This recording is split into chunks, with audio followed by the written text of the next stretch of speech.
Magandang araw mga kaibigan. Pag-usapan natin yung interview ni Karen Davila kay Attorney Claire Castro, ang Palace Press Officer. May post si Sas Rugando sa SOT tungkol nito. Posted 5 hours ago. So ito yung nangyari. Karen Davila asked Presidential Spokesperson Claire if the Interpol wants the Philippines to surrender any Filipino citizen to any foreign court that has no jurisdiction in the Philippines. Will BBM surrender that Filipino? Presidential spokesperson Claire Castro answered, yes, because we believe in the Interpol. Goodbye, extradition laws. It all depends on the decision of BBM. We used to call this the rule of men, but it was during the good old days. Okay? So ako, hindi ko napanood yung interview mismo.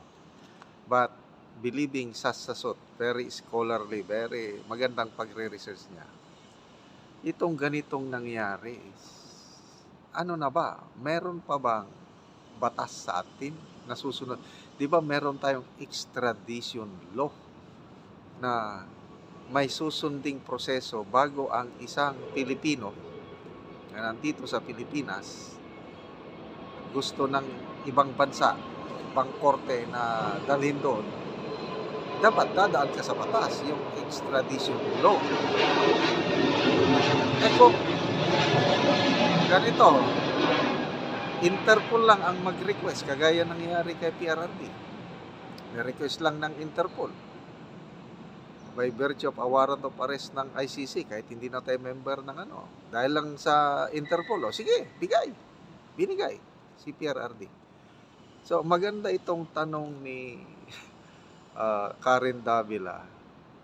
Kasi, any Pilipino, ikaw, ako, na-request ka ng isang bansa, nadalhin ka doon, na-request ka ng Interpol, ibibigay ba?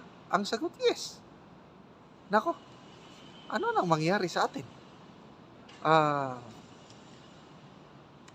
Mayroong, I don't know anong year noon, 2002 ba o 2003, yung Mark Jimenez, Pilipino yun nandito sa Pilipinas. Gustong kunin ng US. It took, I think, more than 2 years na proseso. Hanggang sa tagal ng proseso, si Mark Jimenez na lang nag-voluntary na ma-extradite sa US. Kaya nadala siya sa US. Ganun yun, sinunod ang batas. Tignan nyo si former Congressman Arnolfo Teves. Diba, nasa East Timor siya. Gusto ng Pilipinas, extradite siya dito. Hanggang ngayon, hindi pa nadadala dahil ang East Timor, may proseso sila. Sinusunod nila ang korte ayaw pang pumayag. May mga, so ganun yun, extradition law. So dito, ang nangyayari na sa atin, kung ano ang kagustuhan ni BBM, yun na yun. So, Interpol lang at BBM lang ang mag-usap. So ano, safety pa ba tayo? Meron pa ba tayong, anong tawag doon, karapatan? Nakakatakot, di ba? Magbasa tayo sa mga comments. Pasalamat tayo kay Karen Davila. Nung una, medyo allergic ako kay Karen Davila. Ngayon, lumalabas yung pagiging journalist niya. Saluduhan natin si Madam Karen Davila. Yung, tinignan mo, yung in-interview niya si Congressman Abante dahil sa expose ni Colonel Grijaldo. Ang galing. Sabi niya na, bakit nyo kinausap ang isang, talagang basically, pinagalitan ni Karen Davila. Hindi naman pinagalitan, but nasupalpal. Ang ganda ng ano. So, dito ulit, sa pagtatanong niya kay Claire Castro, yung line of questioning ni Karen Davila para sa kapakanan ng mga Pilipino. Baka maulit yung ginawa kay PRRD. O ngayon, nalaman natin na iti-turn over kahit sino sa atin. Basta i-request lang ng Interpol. Goodbye kang Pilipino ka. So, para tayong bumalik sa under na tayo ng banyaga.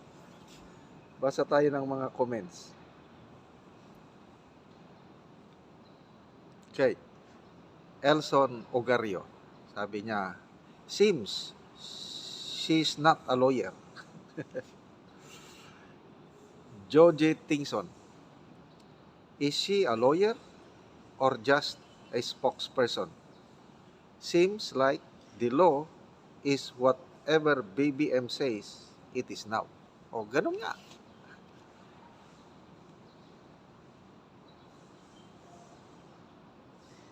Eli Ligara. Filipinos are just keeping their temper, but when it all bursts, better watch out. We are all sovereign Filipino people who want peace and prosperity in our country. Jerry Itulid. My brain cells are committing suicide after hearing that. The second-hand embarrassment is so intense. I'm starting to feel physically ill. I need a moment to recover from the sheer cringe overload.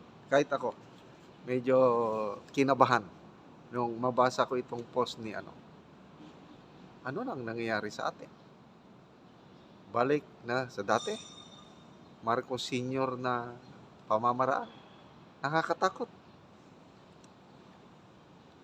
Ito, Flo Gilling. Sabi niya, I happened to experience authoritarian government under the senior regime, Marcos Sr. regime. Grabe din ang oppression. Ito, sinasabi ko, yung mga biktima ng oppression noong panahon ng Marcos Sr. Ana VH, no constitution, no treaty, soon, no country. Wala na tayong sariling bansa kung ganito ang pamamaraan nila. Nakakatakot. Okay. Mga kaibigan, salamat sa inyong pagsubaybay sa ating channel. Nakakatulong kayo ng malaki sa Tribong Talandig dahil ang sweldo sa income na sa channel na ito is tinutulong natin sa Talandig Tribe sa Bukidnon na namimigay tayo ng yero at pako para ma-repair ang sira-sirang bahay ng mga Talandig. Panoorin nyo ang video na ito. O karon mauna ni ang ihatag sa tikalaan nga yero. Oh, pati naman. Sulod. Sige. Oyang ko tiga.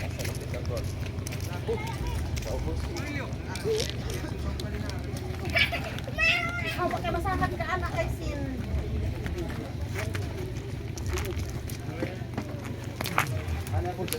Kung mauna ni nga balay ang hatagan namo og yero. Og mauna ni ang natagaan namo og yero, og mauna ni ang mga bulsot sa ilang yero, og makita nato nga gisumpay-sumpay lang kay mga gabok na manggod ang ilang yero. Oo. So karon abot na gyud ang ilang hero. Og nagpasalamat sila sa Ginoo. Angkol, unsa inyong maistorya angkol nga abot na ang inyong hero, makaatop na mo og bag-o? Ako magpasalamat ko sa Ginoo. Oo. Kay nakaabot ang sinya gihatag. Oo. So magpasalamat ko sa Ginoo nga maayo kay ang Ginoo ug kuwasan nga magpadayon ang inyong pagpanghatag. Oo. Kay daghang pa ang kinahanglan sa mga tabang. Oo, nga sama Salamat ninyo. sa Ginoo. Oo. Naghatag ang Ginoo sa amo og panalangin. Naghatag ang Ginoo og panalangin. Oo. Salamat kaayo. Oo, ug labi na ang nagtabang ini angkol. Oh, labi ang nagtabang ini. Oo. Pananginan sa Ginoo usab siya na magdaghang pang iyang matabangan. So karon mo na ni inyong balay angkol kung mag-ulan, so galisod na gyud mo kay labi na nga naa di ang inyong lungangganan. So karon mo na ni kabasa na ni basa na ni mo nilang kahimtang sa ilang balay. O lisod gyud sila kaayo. ilang mga dingding in taon og kini nga balay. Kana pa gani di ako. Kagubaon na gyud. Na dia. Oo. Okay, so mao na ni ang ilang kahimtang sa ilang balay. So mora to Uncle, salamat. Salamat sa Ginoo. Oo.